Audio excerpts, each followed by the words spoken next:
Quando a gente começou a pensar no que apareceria nessa ocupação, a gente ficou muito focado na ideia de revelar a Chiquinha, tirar a Chiquinha do apagamento que tinha ocorrido durante praticamente um século. Ela já tratou lá atrás, ela nasceu em 1847, ou seja, ela viveu ali a mocidade, a maturidade, bem na virada do século. E virada do século contendo o quê?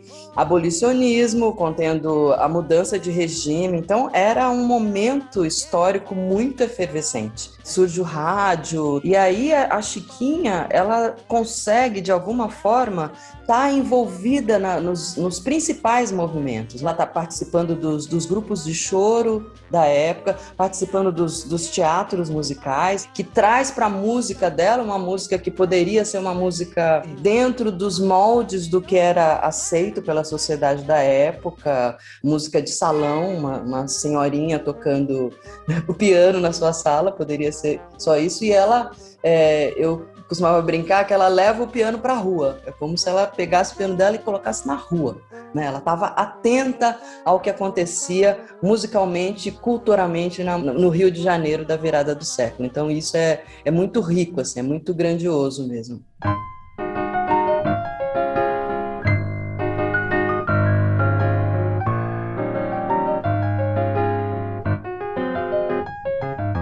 Um dos achados muito interessantes é justamente a certidão de batismo dela. Aparece, né, Francisca Gonzaga, tarará, e entre vírgulas, inocente.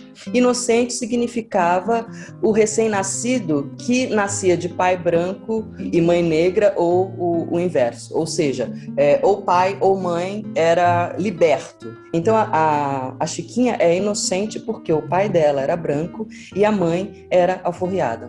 Não é à toa que ela se engaja na luta abolicionista, ela ajudou na alforria de várias pessoas, então era uma mulher muito atenta a questão, a situação dela enquanto mulher negra. E outra coisa é a música, né?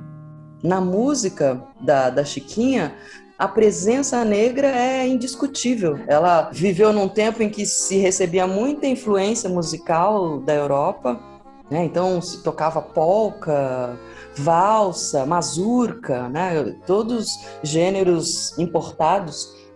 E aí o que ela faz? Ela coloca ela começa a trabalhar com os gêneros que ela via acontecer ali naquele Rio de Janeiro. Várias partituras dela, ela coloca lá que é samba, que é jongo, entendendo como é que aquilo se incorporava, assim. Isso que eu acho muito bonito, sabe? Ela busca essa síntese do que vinha de fora com o que ela via acontecer ali. Tem especificação candomblé, vindo do candomblé, sabe, lundu, que também era uma coisa muito de surgir daqui e a partir das manifestações negras daquela época.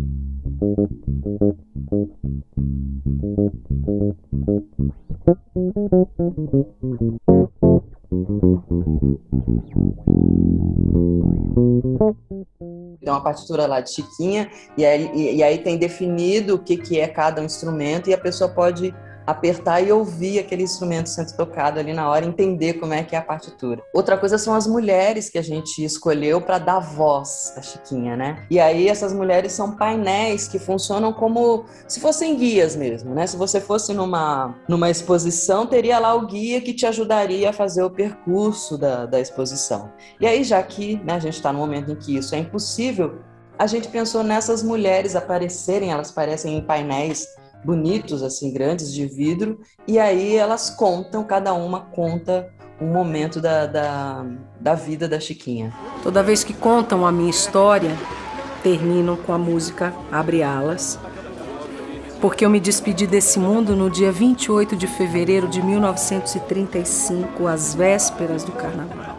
Ela acaba criando um gênero. Não existia marchinha de carnaval, uma canção para se cantar no carnaval.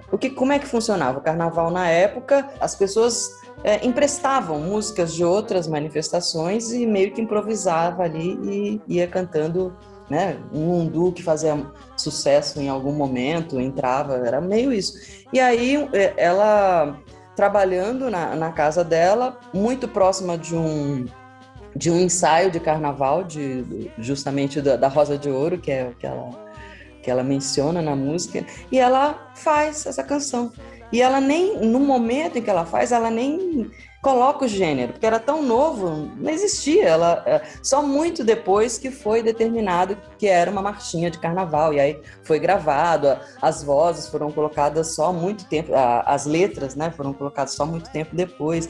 Então, para você ver o quanto ela estava muito adiante. Ela criou um gênero musical brasileiro que hoje é muito importante, que hoje, né, a gente tem uma profusão de marchinhas de carnaval e marcou muito a época, né, marcou grandes cantores da música brasileira, são conhecidos pelas marchinhas de carnaval que cantou. Então, para você ver como Chiquinha é gigante.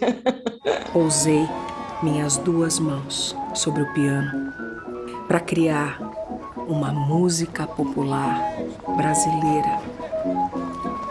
Eu peço passagem.